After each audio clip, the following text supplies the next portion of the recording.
Sir ये है वो ज़मीन, इसकी अभी रजिस्ट्री कराई है। हाँ, ये ज़मीन हमारी फैक्ट्री के लिए बिल्कुल परफेक्ट है। हाँ सर, हमारी इस ज़मीन के लिए बहुत बड़ी सुविधा होने वाली है। सर इस जगह के पास से गंगा एक्सप्रेस रोड गुजर रहा है, इसलिए मैंने इस ज़मीन को चुना है। इस बार तुमने सही तरीके से काम किया है, हमारे माल को लाने ले जाने में ज़्यादा दिक्कत नहीं होगी। लेकिन सर ये ज़मीन हमारी फैक्ट्री के लिए कम पड़ रही है। हमारी फैक्ट्री के लिए 3 बीघा और ज़मीन चाहिए। हाँ, तुमने इन किसानों से बात की ज़मीन के बारे में? नहीं सर, चलो सर उनसे बात कर देखते हैं।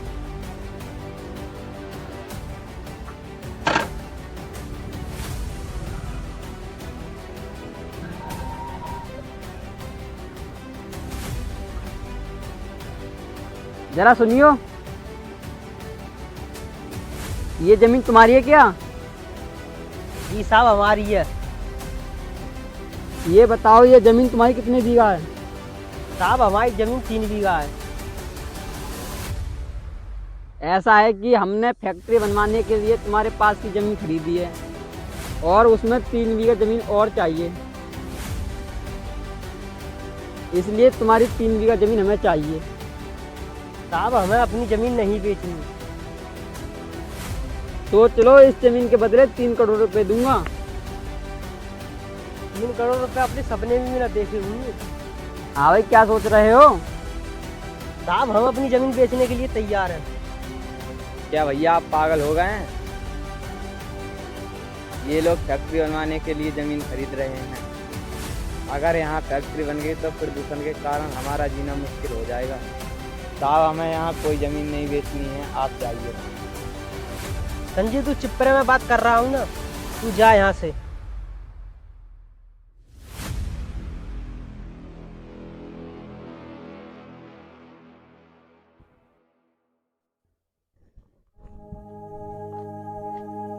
साहब उसकी बातों पर ध्यान मत दीजिए, मैं समझा दूंगा उसको।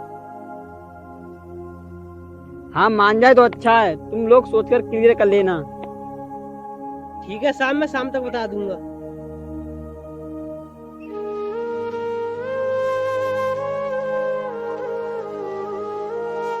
भैया क्यों आप ज़मीन बेचना क्यों चाहते हो? हाँ, मैं थक गया हूँ किसानी कर करके। पूरे साल मेहनत करो और फिर भी हम अनाज का रेट हम ठीक ठाक नहीं पाते हम। तो क्या हुआ भैया, ये पैसे आज नहीं तो कल खत्म हो ही जाएंगे, लेकिन ये ज़मीन हमें पूरी जिंदगी अन्न देगी। तू बंद कर अपनी बात है, मैंने जमीन बेचने का फैसला ले लिया है। तो आप मेरा भी फैसला सुन लीजिए, जब तक मैं जिंदा हूँ तो ये ज़मीन तुम्हें नहीं बेचने दूंगा। तो मेरी भी बात सुन ले, अगर तू अपनी जिद पर है तो मैं जा रहा हूँ अपने हिस्से की जमीन बेचने के लिए।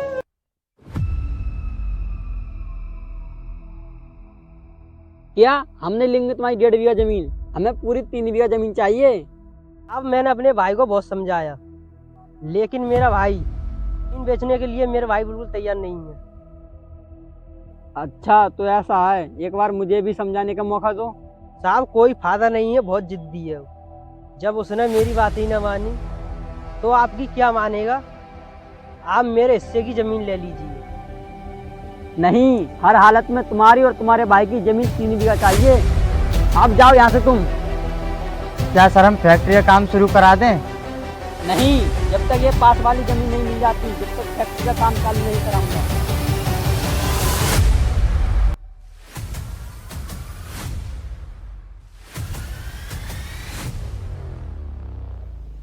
हाँ, क्या डिसाइड किया ज़मीन के बारे में?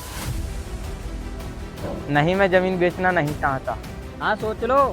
मैं पता है, जब सीधी हुई से घीना निकलता है तो टेढ़ी करनी पड़ती है उंगली। सोच कर बता देना, हम भाई मिलेंगे, कल मिले थे।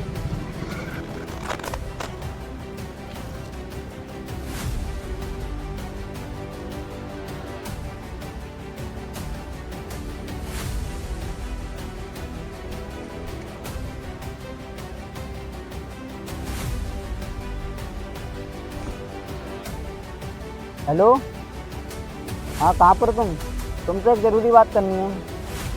हाँ ठीक है भाई, रुको मैं अभी आया।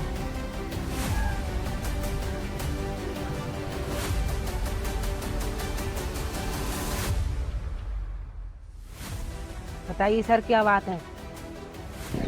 हाँ तुम्हें तो पता ही है, एक व्यक्ति को धमकाना है। अगर मान जाए तो अच्छा है, न वरना तुम्हें पता है उसके साथ क्या करना है। ठीक है सर, हो जाएगा।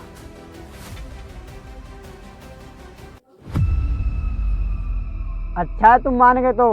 हमने जमीन के कागज ऑनली बनवा के रखे हैं, आप इन कागजों पर साइन कर दीजिए। रुको भैया, मैं तुम्हें कुछ दिखाना चाहता हूँ। देखो भैया इनकी सच्चाई। वो तो अच्छा है उन भैयों का, उनने रिकॉर्डिंग कर ली और उन्होंने मुझे बता दिया। देखो भैया, जमीन के चक्कर में ये लोग क्या से क्या कर सकते हैं। संजीत, मुझे पता नहीं था ये लोग ऐसे हैं। हम अपनी जमीन नहीं बेचेंगे अब।